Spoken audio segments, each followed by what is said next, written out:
ইন্নাল্লাহা লা ইয়ানজুরু ইলা সুওয়ারিকুম ওয়া আমওয়ালিকুম। হাদিস শরীফ বিবরণ দিয়েছে, নিশ্চয়ই মহান আল্লাহ তোমাদের বাহ্যিক চাকচিক্যের দিকে দেখেন না, তোমাদের কারো সূরতের দিকে মহান আল্লাহ দেখেন না। সূরত সবার ভালো। সূরত আরবি শব্দ, ওর মানে হলো আকৃতি। ওর মানে কি? আমার দিকে, ক্যামেরার দিকে দেখতে দিন। ক্যামেরার দিকে দেখলে হবে না, ক্যামেরার দিকে কালকে দেখবেন। এই যা ওয়াজ করছি টোটাল ওয়াজও ধরে নেবে, পরে আবার সন্ধান করলে পাওয়া যাবে। যে যদি মনে হয় যে ওয়াজটা আর একবার শুনবেন, সন্ধান করলে ওয়াজটা আর একবার পেয়ে যাবে। একবার না, বহুবার পাবেন। কি বলছি? যা বলছি কোরআন হাদিস দিয়ে।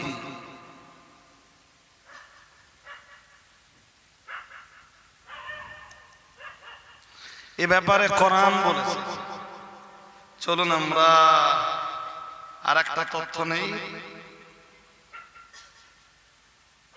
28 পারা সূরা তাগাবুন, এই যে সূরা,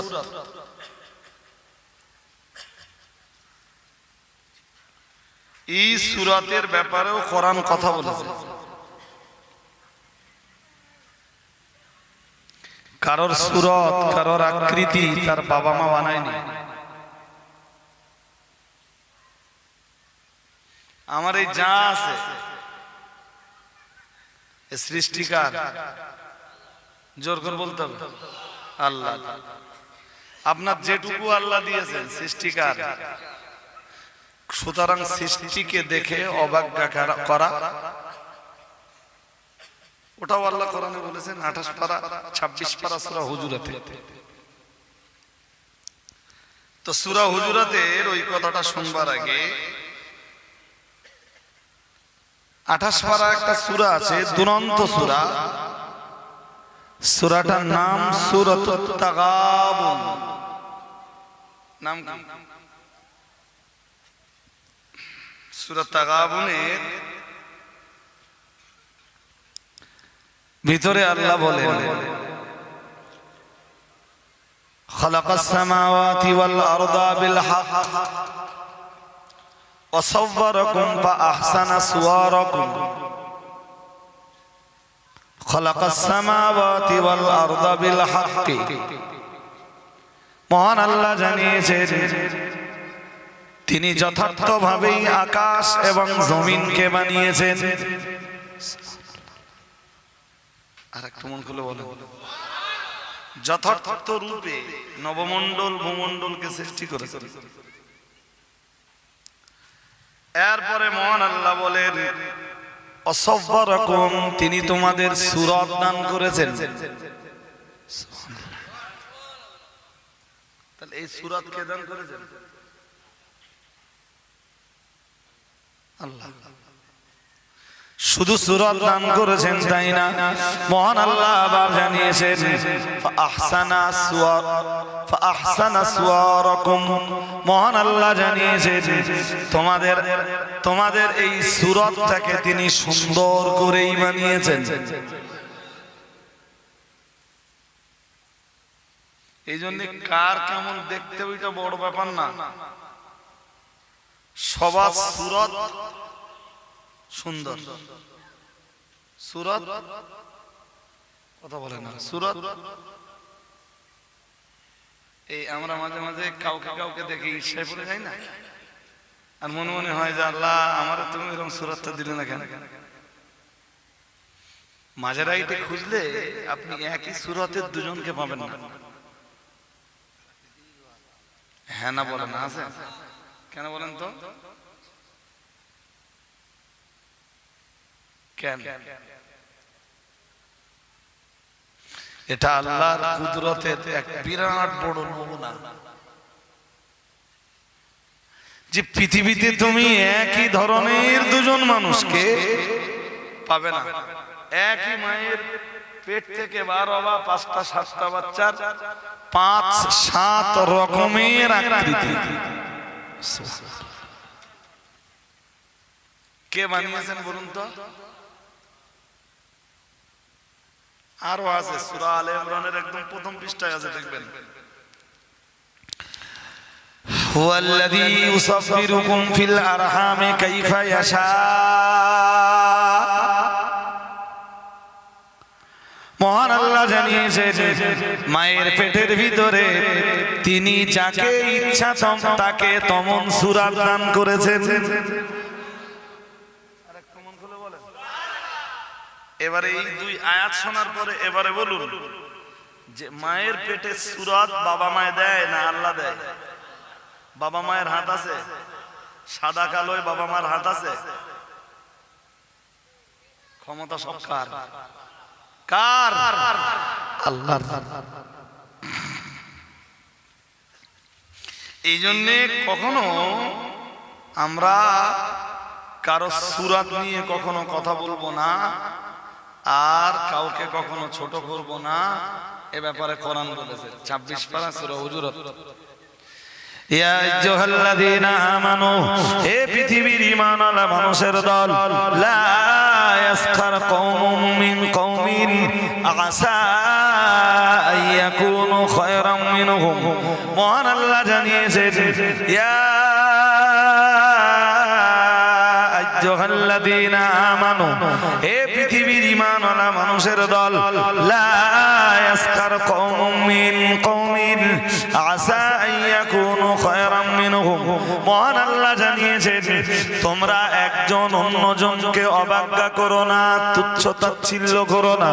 হে পৃথিবীর ঈমানওয়ালা মানুষের দল, তোমরা যারা ঈমান এনেছো, পরকালকে যারা বিশ্বাস করেছো, জান্নাত আর জাহান্নামকে যারা বিশ্বাস করেছো, একজন অন্যজনকে অবজ্ঞা করো না, একজন অন্যজনকে তুচ্ছ তাচ্ছিল্য করো না, একজন অন্যজনকে ছোট করো না। আমি আল্লাহ পাক রব্বুল আলামিন বলছি আসা আইয়াকুনু খায়রাম মিনহুম।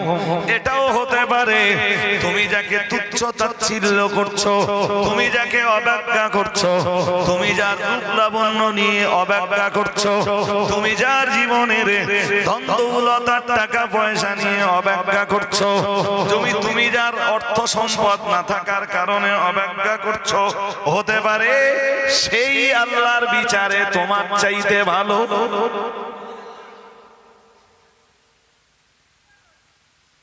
একজন গরিবকে দেখলেন, গরিবকে দেখে বললেন ফকিরের বাচ্চা ফকির। এই যে তাচ্ছিল্যতা, ওরে ফকির বানিয়েছে কে? জোর করে বলেন। আর যাদের ধনী বানিয়েছে তাদের ধনী বানিয়েছে, যারা ধনী ওদের ধনী বানিয়েছে কে? এতে তুচ্ছ তাচ্ছিল্যতা, অবজ্ঞা, ছোট করার কিছু আছে? সবাই যদি তোমার মতো ধনী হতো, পৃথিবী ডিসব্যালেন্স হয়ে যেত। পৃথিবী বিশ্বাস হয় না? আরে ভাই মাইন্ডে নেবেন না, মাঝেরাইতে কারোর 20 বিঘে 30 বিঘে জমি আছে, আবার এমন লোক আছে মাঠে এক কাটাও। আচ্ছা বলেন তো, এই সবার 50 বিঘে করে জমিতে আছে আল্লাহ মাঝেরাইতে, ফর এক্সাম্পল, শুধু মাঝেরাইতে না, সারা পশ্চিমবঙ্গ, সারা ভারতবর্ষ, তাম পৃথিবীতে যত লোক আছে সবার 50 বিঘে করে জমি ধরেন আল্লাহ দিয়েছে। মাঠে কাজ করার লোক আছে? কথা বলতে খাওয়া কি? উত্তর দেন না, বলেছি খাওয়া কি? সবার 50 বিঘে করে জমি আছে, সবাই বলতে যাচ্ছে খাটপন, সবাই ইট ভাটার মালিক।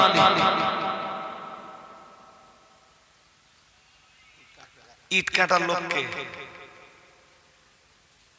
কথা বলেন, ঘর বাদ বাকি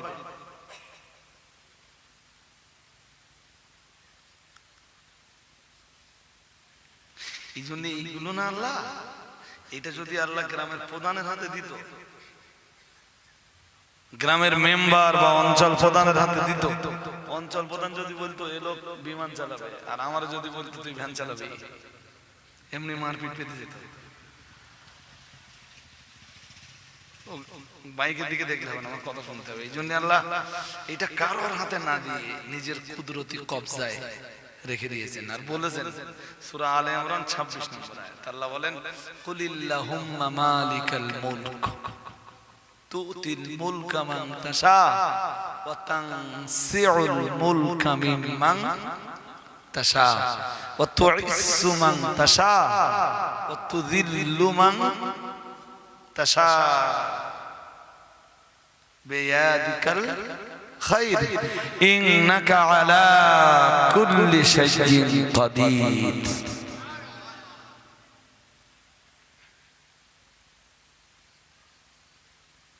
সবাই যদি বিমানের পাইলট হয়, ভ্যান চালাবে কে?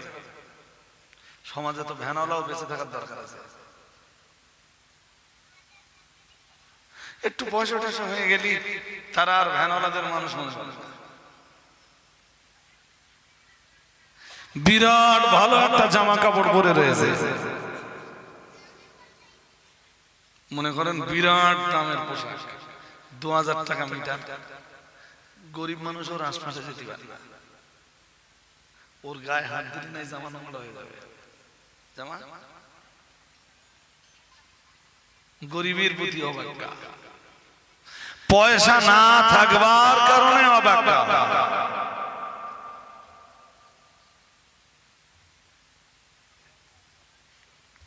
কোরআনে আল্লাহ নিষেধ করতেছেন 26 পারা সূরা হুজুরাত, খেয়াল করুন আবার। ইয়া আইয়ুহাল্লাযীনা আমানু, হে দুনিয়ার ঈমানওয়ালা মানুষের দল, আমি আল্লাহ পাক রব্বুল আলামিন বলছি, লা ইয়াসকার কওমুম মিন কওমিন আসা ইয়াকুনু খায়রাম মিনহুম। মহান আল্লাহ জানিয়েছেন, হে দুনিয়ার ঈমানওয়ালা মানুষের দল, তোমরা একজন অন্যজনকে অবজ্ঞা করবা না, একটা সম্প্রদায় অন্য সম্প্রদায়কে অবজ্ঞা করবা না। আমার জন্ম গাজী বংশে, আমি সর্দার বংশের মানুষকে অবজ্ঞা করতে পারবো? কে নিষেধ করতেছে? কে? তুমি কি ভেবেছো গাজী বংশে জন্মছো মানে মনে করতেছো যে মোল্লা, দফাদার, সর্দার আরো যত বংশের গোষ্ঠীর মানুষ আছে তারা সব অমানুষ, পশু?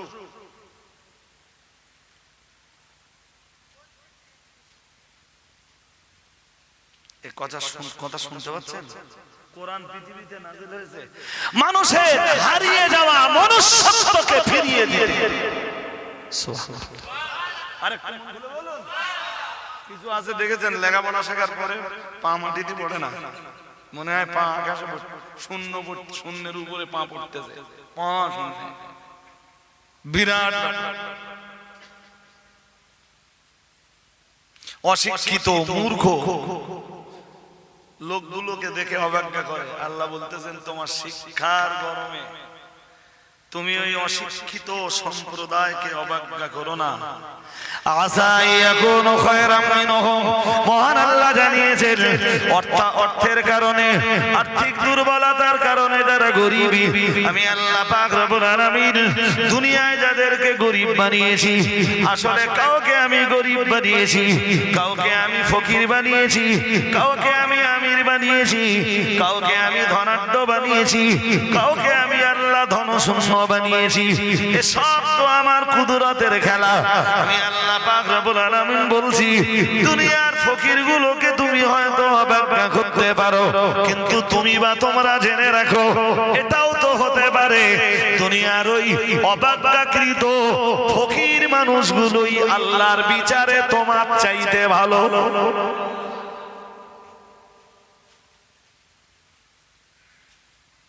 শুনছেন? শুনছেন? শুনতেছেন না? মনোযোগ খুব ভালো নেই। এই আমার এই ওয়াজ শোনা আর বুঝবার জন্য আপনার অনেক সময় দিতে হবে, হর মজলিসে ধৈর্য লাগবে, সময় দিতে হবে। কোরআনুল কারীমে কোথাতে বলি ভাই আর কোথায় বাদ দেই কিছু তো খুঁজে পাইনি। এই স্টেজে উঠলি মনে হয় যে সবগুলো বলি, বাট একদিনে তো সবগুলো সম্ভব। বলুন বলুন, সম্ভব না। তবু চলুন একটুখান ধরিয়ে দেই আপনাদের আবার। আল্লাহ আমাদের বুঝবার ক্ষমতা দান করুন। বলুন আমিন, বলুন আমিন। এই গরিব মানুষগুলোকে এক শ্রেণীর ধনীরা মানুষ মনে করে না, অথচ এদের রক্তে ওরা ধনী। হ্যাঁ না বলেন? সারা সপ্তাহ ইট কেটেছে, কি পশুর মতো পরিশ্রম। আজকে 10-10টা বছর ওর ভাটায় কাজ করতেছে।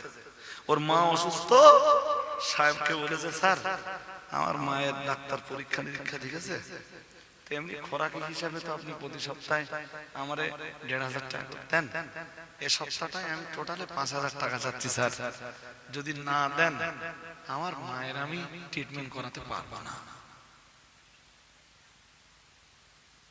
অধিকার আছে না? ও সারা বছর তোর কাজ করতে যেত, ওর অভাব অভিযোগ কার সাথে বলবে তো দেলে ওরে ধমকে ধমকে দেলে। তোর মা কতবার অসুস্থ হয় বছর, সত্যি সত্যি ওর মায়ের শরীর খারাপ, দেয় 1,500 টাকা করে, তাতে 300 টাকা কেটে নেয়, হাতে দিলে 1200 টাকা। 1200 টাকায় ওর খোরাকিটাই কুলোয় না, ওর মায়ের ট্রিটমেন্ট করাবে কি দিয়ে? ওই 1200 টাকা হাতে নিয়ে সাইডে এসে দাঁড়িয়ে ওর চোখ দিয়ে টপ টপ টপ টপ করে পানি গড়িয়ে উঠছে। ওর মায়ের শরীর খারাপ, ও শুধু ভাবছে আল্লাহ এই পৃথিবীতে গরিবের কোনো স্থান নেই। আল্লাহ পৃথিবীতে গরিবের কোনো স্থান নেই। আল্লাহ তুমি এরপরেও তুমি যাতে রাজি, আমি তাতে রাজি। তুমি আমাকে গরিব বানিয়েছো আল্লাহ, এতে আমি খুশি। কিন্তু আল্লাহ গরিব বলে আমরা এতটা অবাজ্ঞার পাত্র, এতটা অসম্মানের পাত্র। একটা কথা মনে রাখবেন, দুনিয়ার যে লোকগুলো আপনার অধীনে কাজ করে এদের পুরো খবরাখবর আপনার নেওয়া লাগবে। খবরাখবর একদম কোনো কথা না। ফর এক্সাম্পল, ধরুন আপনি 10টা ছেলে, আপনার বাড়ি 12-14টা মেশিন আছে। কিসের মেশিন বলুন তো? সেলাই মেশিন, বুঝতেছেন? সেলাই মেশিন আছে, 12-14টা ছেলে আপনার বাড়ি সেলাই মেশিনে কাজ করে। ওদের থেকে আপনার একটা উপার্জন হয়তো, হ্যাঁ না কিছু বলেন, হয়তো না হয় না। আপনি নিজেও মেশিন ঠেলতেছেন, তাতে একটা পয়সা হচ্ছে। আর আপনি কলকাতা থেকে কাপড় আনতেছেন, ওদেরকে কাজ করাচ্ছেন, ওদের পয়সা আপনি ঠিক মতো দিচ্ছেন, কোনো সমস্যা নেই। এরপরে ওদের সংসারের খোঁজ খবর আপনার নেওয়া লাগবে। যদি না নেয় ওরা আল্লাহর আদালতে ছাড়া পাবে না। কালকে বলবেন যে এই কথা রজব আলী সাহেব বলে গেছে, এই কথা রজব আলী সাহেব না, এই কথা কোরআনের। কিসের? ছোট ভাই রাস্তার দিকে দেখলে হবে না, রাস্তাতে তো লোকজন যাবে। আমার এই কথা দেমাগে ভালো করে নিতে হবে। আমার এই কথা কোথাকার? আমি গল্প শোনাচ্ছি এতক্ষণ ধরে, একটা গল্প বলিনি, সবগুলো যা বলছি কোরআন আর হাদিসের একদম তথ্য দিয়েই আপনাকে কথাগুলো শোনাচ্ছি। সূরা নেসা আয়াত নাম্বার 36। কত? জোর করে বলেন, আয়াত নাম্বার কত? 36 নম্বর আয়াতে যা আছে, এর আগে বোধহয় 2-1টা মজলিসে আমি শুধু আয়াত নাম্বার 36 নিয়ে আলোচনা করেছি, বাট সূরা নেসা 36 নম্বর আয়াত একদিনে আলোচনা করে শেষ করা যাবে। ও আল্লাহ ওই আয়াত শুরু করেছেন আল্লাহর ইবাদত দিয়ে। প্রথম বিধান বান্দার জন্য, তুই আল্লাহর ইবাদত করবি। সুবহানাল্লাহ। এরপরেই বলতেছেন যে আল্লাহর ইবাদত করবি ওই আল্লাহর সাথে শরীক করবি না। যে আল্লাহর ইবাদত করবি সেই আল্লাহর সাথে, কারণ আমরা যে আল্লাহর ইবাদত করি ওই আল্লাহ শিরক মুক্ত, শিরক মুক্ত। ওই আল্লাহর কোনো পার্টনার নেই। আমরা যে আল্লাহর ইবাদত করি, ওয়ালাম ইয়াকুল লাহু কুফুয়ান, জোর করে বলেন কুফুয়ান আহাদ।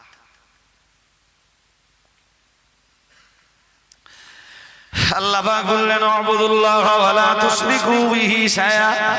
মহান আল্লাহ বললেন আল্লাহর ইবাদত করবা, ওয়া লা তুশরিকু বিহি শাইআ, আর যে আল্লাহর ইবাদত করবা ওই আল্লাহর সাথে কখনোই শিরক করবা না। শিরকের কোন অনুষ্ঠানে যাবে না। যেসব অনুষ্ঠানে শিরক টেরেক হয় এই জাতের কোন অনুষ্ঠানে তুমি যেতে পারবা না। উবুদুল্লাহ ওয়া লা তুশরিকু বিহি শাইআ। 5 পারা সূরা নিসার 36 নম্বর আয়াতটা পড়ে দেখবেন। কোন সূরা? নিসা। কোন সূরা? আপনারা তো পড়া লোক না, শোনা লোক। এইটা এই জাতির বিরাট দুর্বলতা, যে জাতি কোনো হুজুরের বক্তব্য কোনোদিন মিলিয়ে দেখে না। যেদিন মিলিয়ে দেখতে শিখবে সেদিন এই জাতি বহু হুজুরির মজলিসে বসবে। শুধু এই জাতি সেদিন ভাববে যে কোরআন হাদিস বাদ দিয়ে আমি শুনতেছি কি।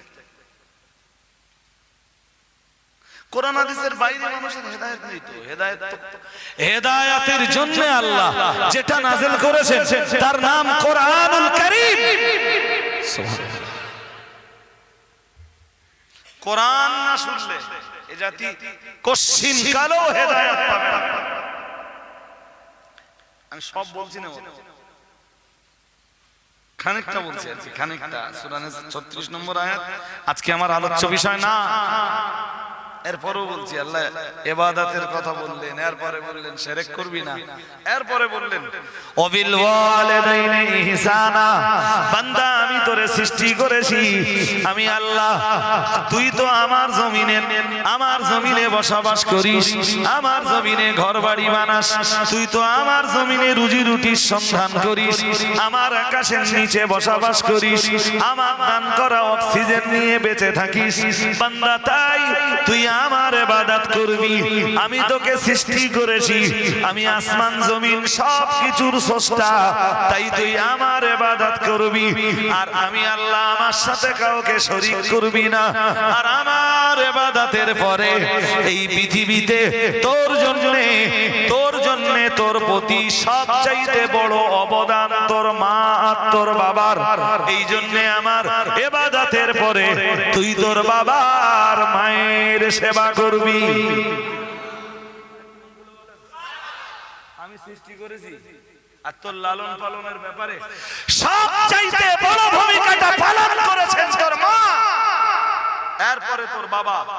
এই জন্য আমার ইবাদতের পরে তুই সেবা শুশ্রূষা করবি তোর বাবা আর মায়ের। আরেকটু মন খুলে বলতে পারবেন আল্লাহর ইবাদতের পরে অধিকার কার? অধিকার কার? সাজদার অধিকার না, ইবাদতের অধিকার না, সেবা পাওয়ার হকদার তোমার আম্মা আর তোমার আব্বু।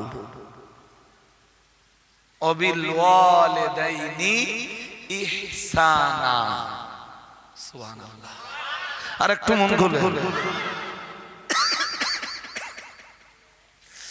এমন এক সমাজের কাছে এসে পৌঁছেছি আমরা ভাই, আল্লাহর ইবাদতও করে না, বাবা মায়ের সেবাও করে।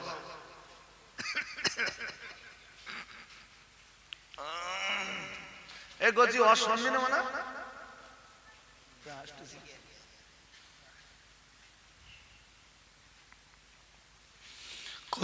কচি খাজারা এখন আর অসনার তালে নেই ভাই সাহেব।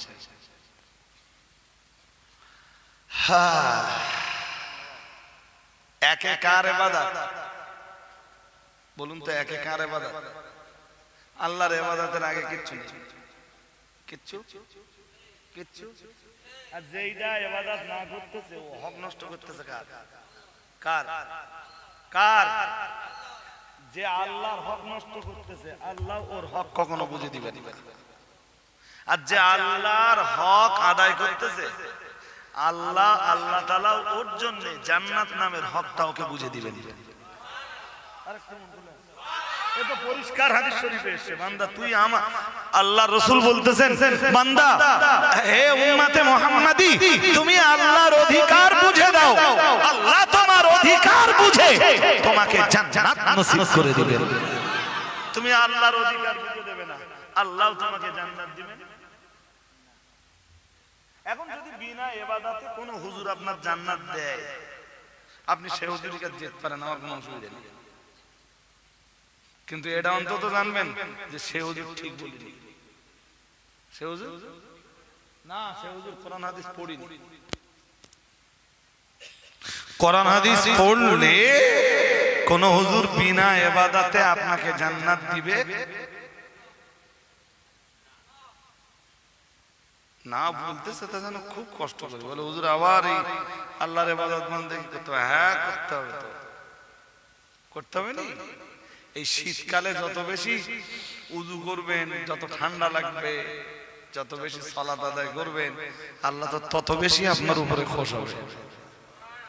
হ্যাঁ, গরমকালের চাইতে শীতকালের উযু আরো ধরে ধরে করে, সময় নিয়ে করবে। কথা শুনছেন নাকি? আজকে সালাত উযুর উপরে আমি ওয়াজ করছি না। চলুন কামব্যাক করি। সূরা নিসার 36 নম্বর আয়াতে কি আছে ওইটা একটু বোঝাচ্ছি। তা পুরো তো বোঝাতে গেলে হবে না। একে আল্লাহর ইবাদত, একে আল্লাহর ইবাদত, দুইয়ে বাবা মায়ের সেবা। টোটাল আয়াতে 9টা কথা আছে। একদম শেষে কি আছে জানেন? বাকিগুলো আর বলতেছি না, সময় যাবে, আর ওটা আমার বিষয়বস্তু না। এ ভাই সাহেব কি ঘুমিয়ে পড়েছ নাকি? ভাই সাহেব, আমি কোরআন বলতেছি, একটা আয়াত শুনে বাড়ি গেলে আমি খুশি হব, কিন্তু চাঙ্গা হয়ে ওই একটা আয়াত শুনে বাড়ি যেতে আমি বেশি খুশি। এ দেখে, আমি এখন আর ওয়াজ লম্বা করার লোক না। এক সময় 2 ঘন্টা, 2.5 ঘন্টা, 3 ঘন্টা, 3.5 ঘন্টা, 4 ঘন্টা, আমার জীবনে 4.5 ঘন্টা, প্রায় 5 ঘন্টা মতো ওয়াজ করেছি এক মজলিসে। এখন তো ওয়াজ কম দিয়ে দিয়েছি সব। 1 ঘন্টা, 1 ঘন্টা 10 মিনিট, 15 মিনিট, 20 মিনিট, 1.5 ঘন্টা, খুব বেশি যেখানে বলছে 2 ঘন্টা। এই 2 ঘন্টার ওয়াজের তাই লোকে আমল করে।